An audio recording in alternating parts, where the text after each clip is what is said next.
Aujourd'hui je reviens avec une nouvelle vidéo journaling et je voudrais vraiment beaucoup vous remercier pour l'accueil de ma vidéo de la semaine dernière. Euh, Ça faisait pas mal de temps que j'avais envie de faire des vidéos de journaling, mais j'hésitais parce que déjà je savais pas trop comment le faire, hein. Vous avez vu ma super installation grâce à un carton et une corbeille de fruits. Non mais c'est comme ça, c'est de l'improvisation toujours comme ça, du bricolage. Le bricolage c'est... euh, je fais tout comme ça, je fais n'importe comment et après j'essaye de faire les choses un peu bien mais j'ai toujours de très mauvaises bases. En tout cas, je savais pas si ça allait vraiment intéresser grand monde et au final j'ai eu que d'excellents retours. Ça a vraiment eu l'air de beaucoup vous intéresser. Donc je suis ravie de pouvoir partager cette passion avec vous. Et du coup aujourd'hui j'ai décidé de vous présenter tous mes carnets. Enfin, tous mes carnets que j'utilise régulièrement on va dire. Donc je vais vous montrer tous mes journaux que j'utilise et pourquoi je les utilise, mais aussi mes carnets de dessin. Donc ça va être un petit peu hors thème, mais je pense que ça peut être intéressant d'en parler aussi, parce que j'ai beaucoup de carnets qui me servent à dessiner, mais pour différentes raisons. Donc voilà, j'espère que ça va vous intéresser. Je vais vous montrer quand même le... Voilà, j'ai tout ça. Alors ça va, c'est des petits carnets pour la plupart, mais vous allez voir, ils ont tous un rôle bien précis. Alors c'est parti. Pour commencer, bon bah voilà, celui-là vous l'avez vu la semaine dernière, c'est mon carnet, mon journal de bord que je vous ai présenté donc dans ma dernière vidéo. Si jamais vous l'avez pas vu, allez-y, hein, comme ça vous en saurez plus. Voilà, là j'arrive bientôt au bout, à mon avis. En fait c'est le deuxième que j'ai comme ça. Le premier m'a fait de novembre 2018 à octobre 2019. Et celui-là j'ai l'impression, donc celui-là je l'ai commencé en novembre 2019 et j'ai l'impression qu'il va finir en octobre vu qu'il me reste 2 pages. Donc c'est pas mal, ça me fait 1 an à chaque fois. Va falloir que j'en rachète un, je pense que je vais racheter exactement le même parce que j'aime trop ce carnet Rhodia. Je vous remettrai la référence en barre d'infos.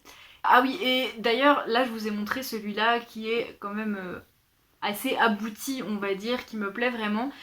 Est-ce que ça vous intéresserait de voir une vidéo avec mon premier journal de bord comme ça, qui est vraiment, il y a beaucoup d'expérimentation, il est parfois très moche, voilà, pour vous montrer un petit peu par où je suis passée. Et je me dis que c'est quand même bien de voir un petit peu, parce qu'il y a des gens qui commencent et qui sont découragés dès le début, alors que ça pourrait vraiment leur plaire parce qu'ils n'arrivent pas à faire ce qu'ils voudraient, ils ont peur de gâcher et tout. On m'a beaucoup dit ça d'ailleurs depuis que j'ai sorti ma dernière vidéo. Donc voilà, est-ce que ça vous dirait que je vous montre mon premier journal pour voir la catastrophe que que ça a été? Dites-le moi, n'hésitez pas. Ensuite, encore un carnet que vous connaissez sûrement parce qu'on le voit dans beaucoup de mes vidéos, c'est celui-là. C'est mon carnet booktube, on va dire, à la base. C'était un carnet que j'avais acheté quand j'étais à Toulouse. Donc je l'ai acheté dans un magasin qui s'appelle la Mouka, je crois, la Muka. C'est, enfin si vous habitez à Toulouse, c'est dans le centre, pas loin du Capitole, dans une des petites rues qui arrivent sur le Capitole. Et qui va plutôt vers Arnaud Bernard. Voilà. L'orientation c'est difficile, je sais le trouver, je sais pas l'expliquer. Donc c'est un livre, enfin c'est un livre, non c'est un carnet qui reprend, enfin ça reprend pas une couverture, mais voilà, c'est bon bah voilà, le chien des Baskerville, Sherlock Holmes. Je l'ai trouvé juste magnifique. En plus, bon, vous devez vous en douter vu mon pseudo, j'aime beaucoup le livre de base, j'aime beaucoup Sherlock Holmes, donc voilà. Et donc ce carnet à la base c'était un espèce de journal intime qui a été très vite avorté, voilà. Et du coup je savais plus quoi en faire parce que j'avais pas envie d'arracher les pages parce que ça risquait de détruire tout le carnet en fait. Et finalement je m'en suis servi quand j'ai dû faire mes menus pour le Pumpkin Autumn Challenge de l'année dernière. Donc voilà, elle est là la page. Et en fait depuis je l'utilise pour prendre des notes. Je prends pas des notes pour mes points lecture, mais par exemple je marque des idées de vidéos. Enfin je marque aussi quand même les titres de ce que je vais présenter dans les points lecture. Ça je peux pas vous le montrer. Là je marque par exemple, là j'ai, bon vous allez pas voir, mais en gros pour le Mid-Year Book Tag j'avais marqué toutes les questions et vite fait des semblants de réponses quoi, pour pas avoir à chercher trop longtemps.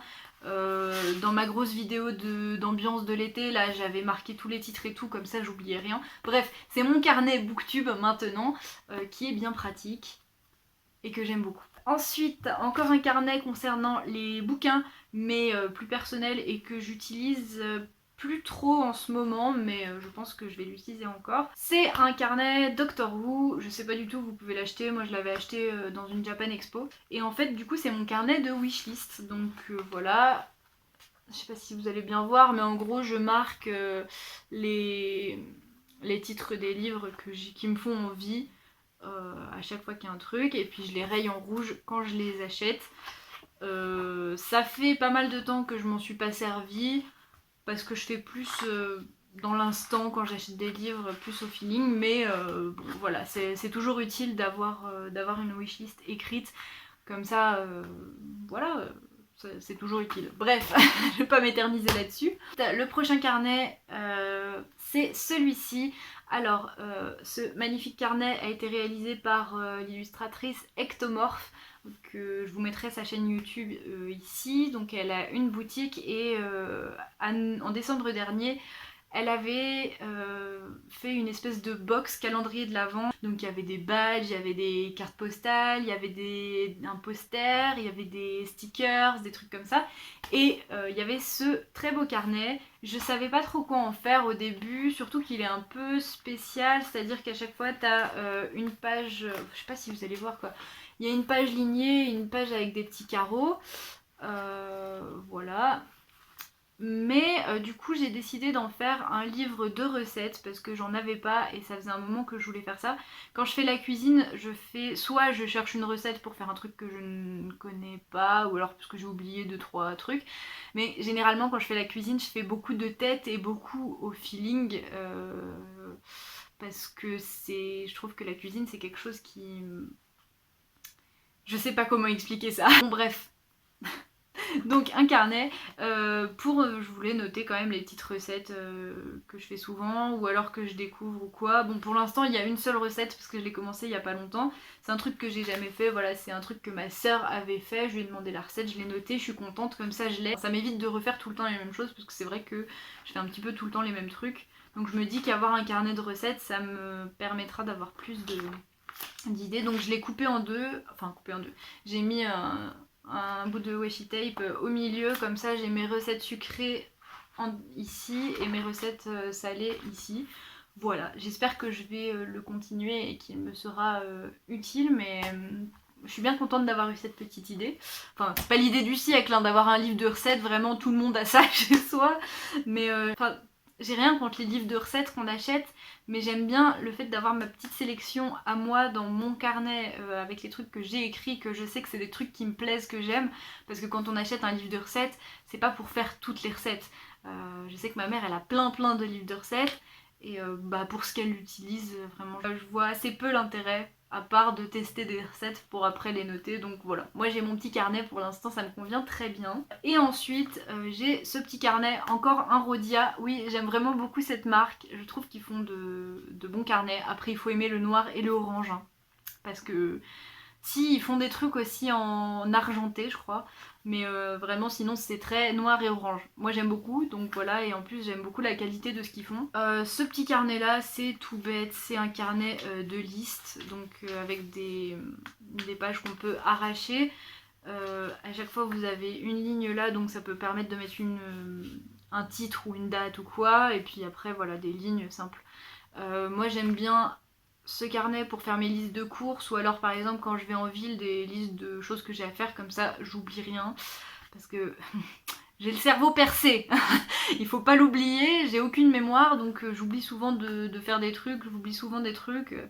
Ça m'arrive 15 fois par jour d'aller dans une pièce pour chercher quelque chose et de revenir soit sans rien, soit avec complètement autre chose. Du coup je passe mon temps à faire des allers-retours. Donc quand je vais en ville, c'est quand même une demi-heure de voiture, donc j'ai pas envie d'oublier des trucs. Donc j'ai mon petit carnet. Avant mes listes de courses, je les mettais sur mon téléphone, mais c'est plus simple pour moi d'utiliser ça. c'était trop galère sur le téléphone, enfin voilà. Donc ça c'était tous mes carnets de vie de tous les jours, d'écrits, de machin. On va passer au carnet qui concerne le dessin. Donc il y en a quelques-uns. Pour commencer, j'ai celui-là, ce tout petit carnet A6 qui est, je le trouve trop mignon. Bref, j'en ai plusieurs des comme ça. J'aime bien avoir plusieurs carnets d'avance, comme ça quand j'en finis un. Celui-là, je viens de le commencer. En fait, c'est le genre de petit carnet que j'ai tout le temps dans la poche de ma veste pour faire du dessin d'observation. Je m'en sers au travail. Dans mon travail, je fais plein de trucs, mais entre autres, je fais du service en salle. Mais comme je ne sers que des plats, je fais pas de commandes, je fais pas d'assiettes. Il y a des longs moments où je fais rien pendant que les gens mangent. Et donc je suis derrière le bar et je ne fais rien. Et du coup, en général, je prends mon tout petit carnet avec un stylo ou un stylo feutre. Et je dessine, genre là j'ai dessiné des gens qui étaient en train de manger. Ça c'était un autre jour, j'ai dessiné des fleurs, donc ça c'était pas au travail, mais ça c'était au travail. J'ai dessiné la cafetière aussi un matin quand les gens... je faisais le petit déjeuner, les gens n'arrivaient pas, donc j'ai dessiné la cafetière. Voilà, là-dedans c'est pas du grand art, hein, c'est vraiment du dessin d'observation. C'est pour ça que je veux m'en servir. Puis, par exemple quand j'attends pour un rendez-vous, quand je suis au travail et que j'ai du temps à rien faire et c'est un peu énervant. Ou je sais pas si je suis dans le train, enfin peu importe, j'ai mon petit carnet d'observation. Je trouve ça vraiment mieux d'avoir des petits formats parce que c'est difficile quand on fait de l'observation de définir un cadre. Par exemple, si vous commencez le dessin d'observation, ne commencez pas par des paysages, quoi, parce que c'est vraiment difficile déjà de recadrer son truc quand on est dans l'univers, quoi. Enfin, on se base pas sur une photo, donc c'est plus compliqué. Et donc voilà, ça me permet de faire des petits détails, des petits machins. C'est mon deuxième ou mon troisième. Bon, voilà, j'en ai déjà rempli un ou deux, je sais déjà plus, mais bon bref, c'est bien pratique. Ensuite, quelque chose qui est plus récent pour moi, c'est ces petits carnets là que je fais moi-même en fait. Je prends plein de papiers différents. Alors bon, ceux-là ils sont tous les deux tout blancs. Non, là il y a une page orange par exemple. On sait pas pourquoi. Dans d'autres, il y a des pages noires, il y a des pages craft. Même dans les pages blanches, il y en a c'est du papier de croquis, d'autres c'est du papier d'imprimante, d'autres c'est du papier d'aquarelle. Enfin vraiment, c'est des petits carnets qui ressemblent à rien avec plein de pages différentes. Et ça, c'est exactement le contraire du premier carnet, c'est pour expérimenter. Et c'est pour faire uniquement des dessins sans référence. Parce que c'est aussi quelque chose que je trouve qui est important de travailler quand on dessine. Parce que c'est bien, c'est sûr, il faut apprendre avec des références, avec du dessin d'observation, surtout réel, mais bien sûr, quand on dessine quelque chose, c'est aussi important de prendre des références, enfin pour avoir une base un peu réelle, enfin, vaut mieux d'abord faire un croquis et ensuite prendre des références, ça fonctionne mieux, mais bref, voilà, mais le dessin de mémoire et le dessin d'invention, enfin voilà, de mémoire de tête, on va dire, c'est aussi quelque chose que je pense qui est très important à travailler. Donc voilà, alors j'ai commencé ces deux-là, mais j'en ai fait plein d'autres. Mais je les ai tous les deux pas finis. Alors voilà le bordel que ça peut être à l'intérieur, hein, il y a tout et n'importe quoi. Celui-là il est un peu sur un projet un peu précis, mais je ne vais pas vous en parler. Et celui-là c'est celui que je fais un peu en ce moment. Donc là bon c'est un truc que j'ai collé, normalement je voudrais pas faire ça, mais bon là comme j'avais commencé un dessin en page libre, je l'ai collé là. Et je les fais pas dans l'ordre ceux-là aussi. Je trouve que ça aide beaucoup de pas faire, de pas remplir un carnet dans l'ordre quand on fait du dessin, parce que bon ceux-là ils sont moches donc j'ai pas peur de les gâcher. Mais c'est vrai que quand on dessine et qu'on a un beau carnet, ou même un carnet simple, mais voilà, on n'a pas envie de le gâcher, entre guillemets, c'est bien de commencer par le milieu ou la page de fin. Ou... Quand on n'a pas spécialement envie que ça soit dans l'ordre, c'est pas mal. Donc voilà, il y a un petit peu des expérimentations, laisse des pages d'écart, là il y a quoi? Un petit renard, voilà. Et donc là, ça a été... Par exemple, quand j'ai fait mon renard, j'étais là, il faut absolument pas que je prenne de référence, parce que d'habitude, je dessine beaucoup d'animaux, et je prends tout le temps des références pour pas me planter sur certains trucs, pour avoir des formes un peu plus... Voilà. Même si je stylise toujours les choses. Mais là, je me suis dit, allez, on va faire de tête. Et au final, je suis pas mécontente de ce que j'ai fait. Voilà, ça c'est de l'aquarelle. Il y a des trucs au crayon de couleur. Enfin, bon, bref. Voilà, ça c'est mes petits carnets d'expérimentation. que j'aime beaucoup. Ensuite, un carnet pas de dessin mais qui concerne le dessin, c'est celui-là. Alors celui-là, je ne sais absolument pas d'où il vient parce que c'est ma meilleure amie qui me l'a offert. Et en fait, c'est un peu un carnet de projets de dessin pour les autres. Alors pour l'instant il n'y a que deux projets dedans, voilà, mais je trouve ça bien pratique aussi de noter quand on me demande des trucs. Bon là il y a une feuille qui se balade parce que c'était des croquis qu'il fallait que je garde, mais par exemple là j'avais un projet de dessin pour une de mes amies et en gros c'était pour lui dessiner un futur tatouage, voilà. D'ailleurs il faut que je lui envoie son dessin parce que ça fait longtemps qu'il est fini mais je lui ai toujours pas envoyé.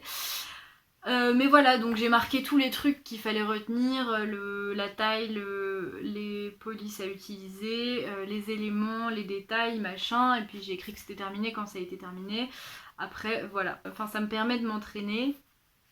Si vous ne le savez pas, et je ne sais pas pourquoi vous le sauriez en fait, mais mon but dans la vie c'est d'être tatoueuse. Ça ne se voit pas du tout. J'ai jamais tatoué, mais bon, je dessine en attendant de pouvoir avancer dans mes projets. Et du coup, le fait de prendre des espèces de commandes, enfin, je fais ça gratuitement et je fais pas tout le temps parce que sinon ça serait beaucoup trop de travail pour quelque chose de gratuit et d'en plus de mon travail, mais voilà, donc là j'ai fait un dessin, un projet pour une amie, après je crois que mon beau-frère aussi il veut que je lui fasse un truc, voilà, et il y a d'autres gens qui m'ont demandé des projets, des trucs comme ça, donc comme j'ai tendance à un petit peu tout garder dans la tête ou éparpiller les informations dans plusieurs endroits de mon téléphone et tout, je préfère tout ramener dans un carnet. Je trouve ça bien pratique. Et enfin, le dernier carnet que je vous présente, c'est un carnet que j'ai pas beaucoup utilisé, encore une fois, parce que en fait avant j'en avais un autre mais je l'ai fini, donc voilà, j'ai changé. Donc c'est ce carnet là, encore une fois je suis désolée, je vais pas pouvoir vous donner les références parce que c'est ma soeur et mon beau-frère qui me l'ont offert, ils l'ont acheté au Pérou, donc ça va être compliqué de vous dire d'où il vient et tout. C'est un carnet un petit peu spécial parce que voilà, en fait c'est pas relié comme la plupart des autres carnets. Là, les feuilles, elles sont posées et reliées avec uniquement un truc, là vous allez peut-être pas voir, mais voilà, elles sont pas accrochées les unes avec les autres, il y a juste ce truc là. Et c'est pour ça qu'il y a rien là, c'est parce que je m'en suis déjà servi, mais en fait, après, je les enlève, les pages. Et ce qui est pratique, c'est que du coup, après, je peux toujours, quand j'ai plus de pages, recouper d'autres pages, faire de trous et remettre des nouvelles pages. Et comme ça j'ai toujours cette belle couverture avec moi et ça me permet d'utiliser ce carnet à l'infini. Avant, j'avais un gros carnet de dessin où je faisais à peu près tout dedans sauf le dessin d'observation parce que j'avais déjà des petits carnets comme ça. Je l'aimais beaucoup, mais c'est vrai que quand on met les croquis moches et les trucs finis beaux dans le même carnet, je sais pas, ça me convenait pendant un moment, mais maintenant je préfère avoir un truc pour les trucs plus aboutis, on va dire. Puis de toute façon, les trucs plus aboutis, maintenant je les fais de plus en plus sur des feuilles libres. Mais voilà, celui-là il me permet de faire des choses plus travaillées, plus abouties. Et les croquis je les fais sur autre chose. Donc par exemple c'est sur ce carnet que j'ai fait le projet pour mon amie Sarah que je vous ai montré tout à l'heure, et j'avais fait les croquis sur d'autres pages et je trouve ça intéressant. On va voir si ça me convient à la longue, mais pour l'instant je l'aime bien. Et puis je trouve ce carnet juste tellement beau. C'est du tissu sur du carton, enfin je sais pas exactement comment dire ça, mais c'est tissé en fait, enfin c'est... Regardez comme il est beau. Donc voilà. J'ai beaucoup parlé pour pas dire grand chose au final, mais je sais pas, j'aime bien les vidéos d'organisation de carnet, de tout ça, donc j'espère que je ne suis pas la seule dans ce cas-là et que ça va vous intéresser aussi. Bien sûr, dans mes vidéos journaling, je vais faire du journal with me, des trucs comme ça, mais je peux pas en faire tout le temps puisque je fais ça une fois par mois. Enfin, sauf s'il me prend de faire des pages autres, si un jour je commence un espèce d'art journal ou je sais pas. Mais j'aime bien aussi tout ce qu'il y a autour du carnet, autour du journal. Voilà, dites-moi si ça vous intéresse aussi. Je ne sais pas. Comment savoir si je ne le fais pas? Comment savoir? Des fois on a peur, on dit ouais ça va pas intéresser, mais en fait faut faire et puis on verra bien si ça intéresse. Au pire c'est pas bien grave, hein. Enfin bon, voilà, donc encore une fois j'ai beaucoup parlé pour pas grand chose, mais peu importe. Ah, j'ai des fourmis. Oh, des fourmis dans les jambes. Ça veut dire que j'ai trop parlé pendant trop longtemps. Ah, sa mère. Ah, putain. Ah, bon. Et ben, sur ce, je vais essayer de réactiver ma jambe. Même si là, ça semble assez compromis, je ne peux plus bouger. C'est pas grave. Bref, en attendant une prochaine vidéo, je vous souhaite plein de belles choses. Et puis voilà. Bye!